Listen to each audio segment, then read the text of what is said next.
श्रीमद् भगवत गीता मनुष्य को व्यवहार में परमार्थ में सिद्धि की कला सिखाती है। उसका आशय कर्तव्य कर्म कराने में है, छुड़ाने में नहीं। इसलिए भगवान कर्मयोग और ज्ञानयोग दोनों ही साधनों में कर्म करने की बात कहते हैं। यह एक स्वाभाविक बात है कि जब साधक अपना कल्याण चाहता है तब वह सांसारिक कर्मों से उकताने लगता है और उन्हें छोड़ना चाहता है। इसी कारण अर्जुन भी कर्मों से उकता कर भगवान से पूछते हैं कि जब कर्मयोग ज्ञानयोग दोनों प्रकार के साधनों का तात्पर्य समता से है तो फिर कर्म करने की बात आप क्यों कहते हैं? मुझे युद्ध जैसे घोर कर्मों में क्यों लगाते हैं? परंतु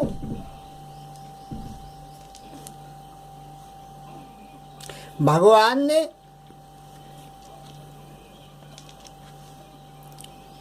दोनों ही प्रकार के साधनों में अर्जुन को कर्म करने की आज्ञा दी है। जैसे कर्मयोग में योगस्थ कुकर्माणि और सांख्य योग में तस्माद युद्धस्व भारत।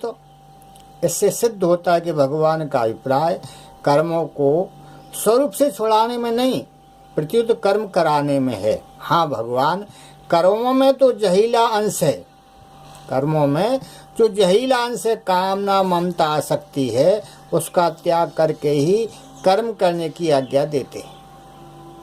कर्मों का स्वरूप से त्याग करने की अपेक्षा साधक को उनसे अपना संबंध विच्छेद करना चाहिए।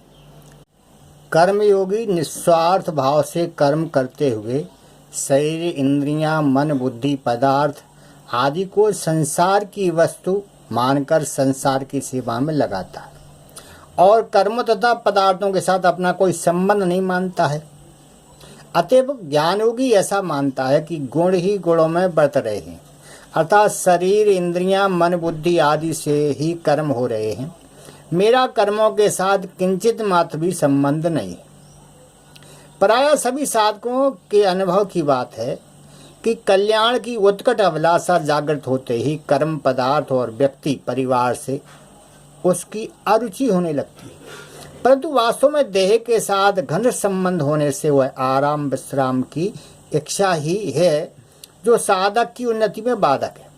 साधकों के मन में ऐसा भाव रहता है कि कर्म, पदार्थ और व्यक्ति का स्वरूप से त्याग करने पर ही हम परमार्थ मार्ग में आगे बढ़ सकते हैं।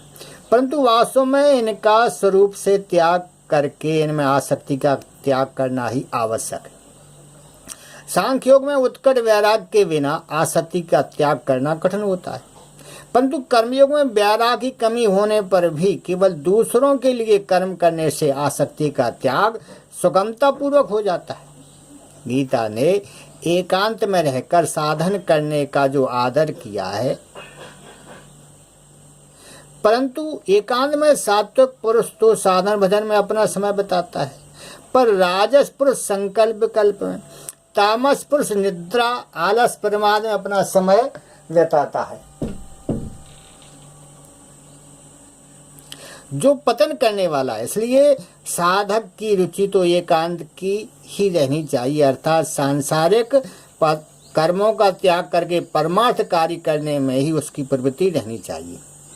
परंतु कर्तव्य रूप से जो कर्म सामने आ जाए उसको वह तत्परता पूर्वक करे। उस कर्म में उसका राग नहीं होना चाहिए। राग ना हो तो जन समुदाय में होना चाहिए। राग ना तो जन समुदाय में होना चाहिए, ना अकर्मणता में ही। कहीं भी राग ना रहने से साधक का बहुत जल्दी कल्याण हो जाता है। वास्तव में शरीर को एकांत में ले जाने को ही एकांत मान लेना भूल है, क्योंकि शरीर संसार का ही एक अंश है। अतः शरीर से संबंध विच्छेद होना अर्थात उसमें अनंत ममता न रहना ही वास्तविक एकांत है।